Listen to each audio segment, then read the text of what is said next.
नमस्कार, मैं कपीश भल्ला और आप देख रहे हैं उदयपुर खबर। उदयपुर के सुखेर थाना क्षेत्र से एक गंभीर पारिवारिक विवाद सामने आया है, जहां भाई ने ही भाई पर तलवार से हमला करने का आरोप लगाया है। प्रार्थी गोपाल वाल्मीकि 45 वर्षीय पुत्र शांतिलाल ने थानाधिकारी सुखेर को शिकायत में बताया कि 13 दिसंबर 2025 को वह रोज की तरह काम से लौट कर घर आया, तभी उसके भाई बेरूलाल और उसकी पत्नी रेखा ने उसे मकान खाली करने को कहा।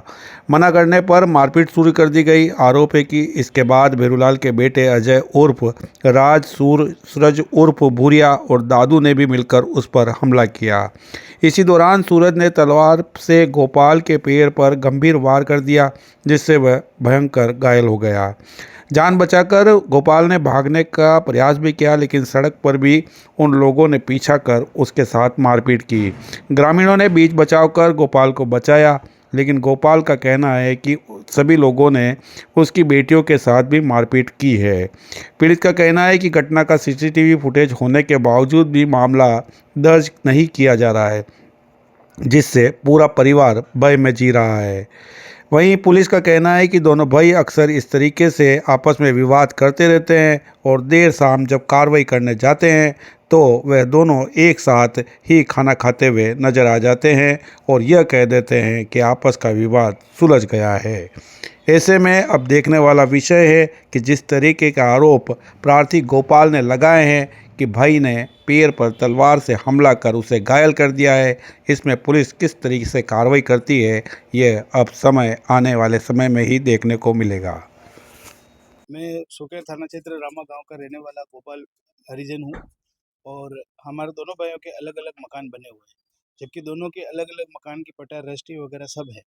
अब वो ये चाहता है कि मेरा मकान वो ज़बरदस्ती उसके बेटे द्वारा मेरे से लेना चाहता है, मारपीट कर रहा है। उसके बेटे ने तलवार मारी है, पत्थर मार रहे हैं, जिनके वीडियो है, प्रूफ है।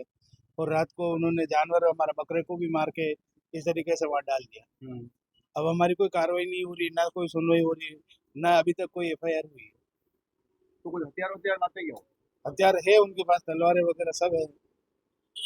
वो घर में सबके साथ मारपीट कर रहे हैं, खाली आपको ही? मेरी मिसेज को भी मारा, मिसेज के भी होठों पे सूजन आ रही है, मेरी बच्ची के कपड़े फाड़ दिए, बच्ची से बेदरों की गालें देना और इस तरीके से घटना हुई है। लेकिन अभी तक हमारी कोई कार्रवाई नहीं हुई।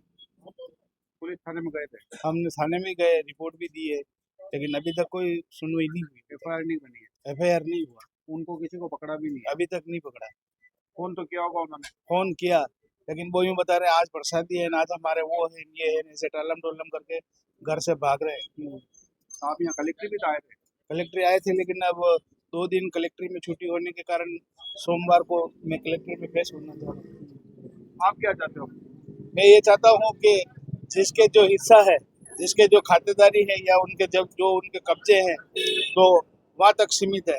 लेकिन कोई अपना अपना खुद का निजी का मकान और अपनी खुद संपत्ति अगले को कैसे दे देगा, जबकि उनका कोई लेना देना ही नहीं है उससे। तो वो आपके क्या लगते हैं जो मारपीट कर रहे हैं? मेरा बड़ा भाई है।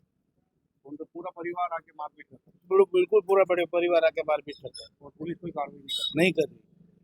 पुलिस तो कहती है हम बढ़िया काम कर रहे हैं, वो किसके दबाव में आ रही है?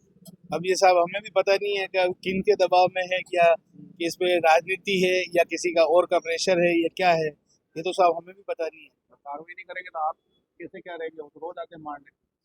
हम एसपी के सामने और कलेक्टर के सामने पेश होंगे, फिर हम यही पेश में फिर यही बोलेंगे कि हमें इच्छा मृत्यु का वो दो, तो हम अब और क्या करें, आत्महत्या कर लेंगे।